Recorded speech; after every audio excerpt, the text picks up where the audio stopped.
Hey everybody! So last night, Nashville was in town to play the Canadiens, and it wasn't a great game. The game put me to sleep, kind of, because right at the end of the game, I was just tired. I lied down, and next thing I know, it was 2 in the morning. So I'm doing a review this morning. So I'm going to tell you what happened, who scored, how they scored. I will give you my 3 stars of the game and just a couple of stats. And it's all right here at Talking Habs, the home of Habs hockey, where everything is dedicated to the Habs and all things hockey. So if you're a Habs fan and you want to see more videos like this on a daily basis, head down there, subscribe, ring the notifications bell, and that'll get you your daily fix of Bleu Blanc Rouge from Talking Habs. While you're on the way down there, hit the thumbs up if you like the video, and leave any comments in the comment section about the game, about anything about the Habs, anything you want to know, or ask me in the comment section.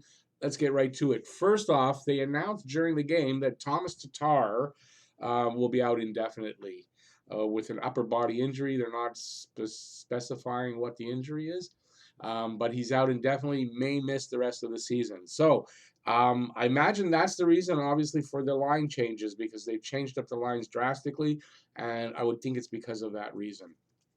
So, first period comes along, and not much happened. It was kind of a boring first period. I wrote here, goalies rule in the first. Good work by both goalies. Saros on a Hudon breakaway, and I think it was 2 times on Armia, and then Price with some really flashy glove work, including on one with 12 I put on 1 with 12 seconds left. Price was good up until in the first period. I don't think he was good in the second period. Hudon had a really nice break. He breaks down through through 2 defenders, and as he's going through, he literally just pops the puck up in the air and slaps it down ahead of him. He breaks through, gets the puck, and he gets a shot on goal. Doesn't score. So I mean, all that flashy is nice, but you still got to finish. But it was a really nice play by Hudon. You thought maybe things are going to be okay tonight. I think no goals in the period. 2 power plays for Nashville. They did not score. 8 shots for Montreal, 14 for Nashville.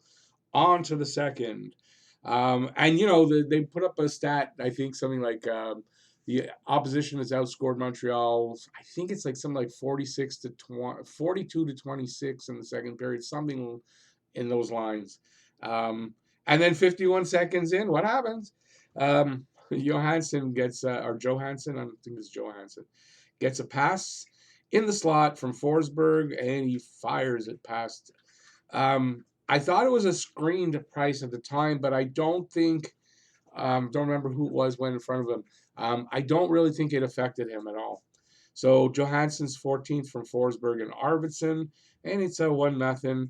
And it started out really quickly, and it goes kind of downhill from there.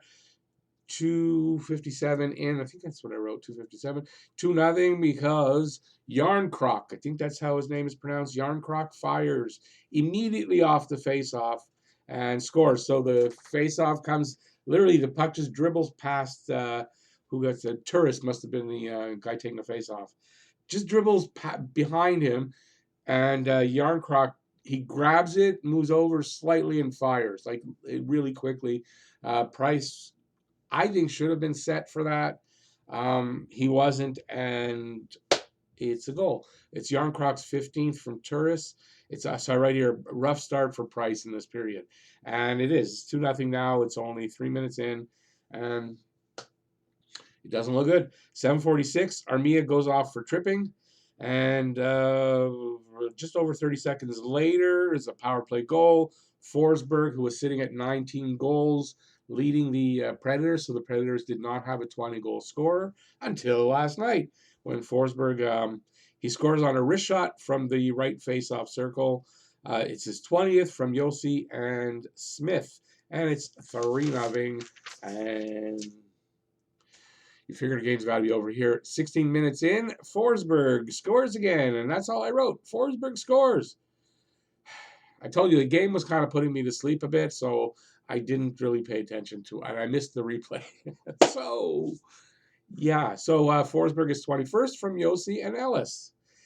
I wrote here an awful period of hockey for Montreal. Montreal looked uninterested a lot in this period, and a couple of bad goals on Price's part. I thought two of those goals were not good ones on Price's part, and Montreal really just didn't look interested here last night, and it's a problem at home. I don't know what's wrong at home. They play a lot better on the road. I don't get it. So that period ends, and it's 14 shots for Montreal, 18 for Nashville. Two power plays for Nashville. They score on one. Montreal had one power play. They do not score. Third period comes around, and it's kind of now flipped at 2:45 in. Um, and now this is funny. Okay, let me explain first before. I did a preview for the game yesterday, and I did a little different. I did a poem. So in doing this poem, when I got to my game prediction, to the word I chose to rhyme with, Arturi Lehkonen was the only person on the team that matched. So I chose Arturi Lehkonen. I had it 3-2 with Arturi Lehkonen getting the first goal, and Arturi Lehkonen at 2:45 in gets the first goal. He taps in a puck from the side of the net, and I mean literally taps in the puck because I want to say it bounced off the backboards. He was right at the foot of the net on the left side, and the puck came like right to him at the net. He just gathered it up and he put it in before Saros could get his pad and skate in the way. So it's Lekkonen's 13th from Ouellet and Suzuki. So I'm feeling good about it, even though I kind of didn't really choose it, but I mean I did, and I was only one goal off on the game score. Okay, so that gives away. There's another goal at 8:40. Weiss from behind the net. He finds Vadimo in front, and Vadimo wastes no time. Like he passes it out to Vadimo and right off his stick into the net. So that's his first NHL goal, and obviously first of the season. So it's Vadimo from Weiss and Evans. So that line, the fourth line, chips in. It's a case of too little too late because they can't really mount an attack. Saros is even he had a streak. He hasn't let up a goal.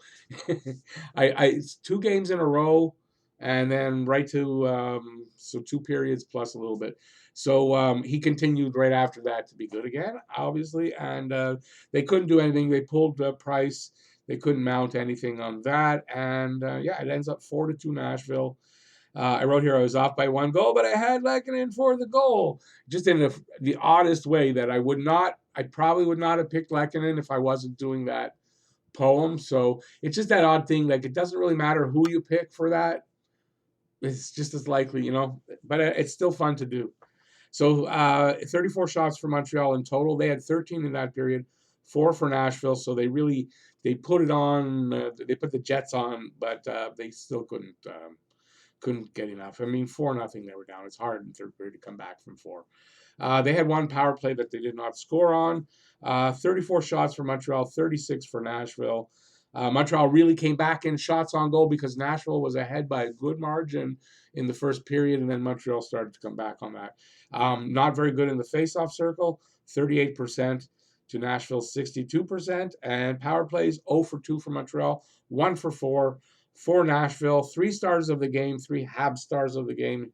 Third star, Nick Suzuki, got his first point in the assists on the Lehkonen goal in like 8 games. So hopefully this trigger him back to getting some points. It's 41 points. I'd like to see him hit 50 by the end of the season. Second star, Arturi Lehkonen for that goal. I wouldn't say he had to do anything hard to get it, but it wasn't a night where there were a lot of star potential, I thought, anyway, for me. I guess I could have given Hudon. Hudon was pretty good all night, but not nearly as good at the rest of the game as he was in the first period.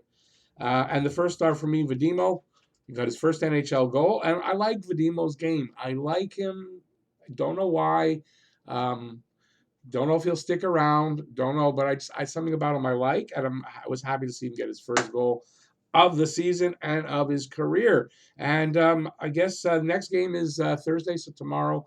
Not in Buffalo. Buffalo is in town. Jack Eichel Hopefully, well, I guess hopefully he could be a Habs killer and he'll help us get that better pick at the end. I mean, these losses, they hurt, but they're better off for the team in the long run when it comes to the draft. So that's it. So I'll be on before the game like normal tomorrow. And yeah, that's it. So if you like the video, give a thumbs up.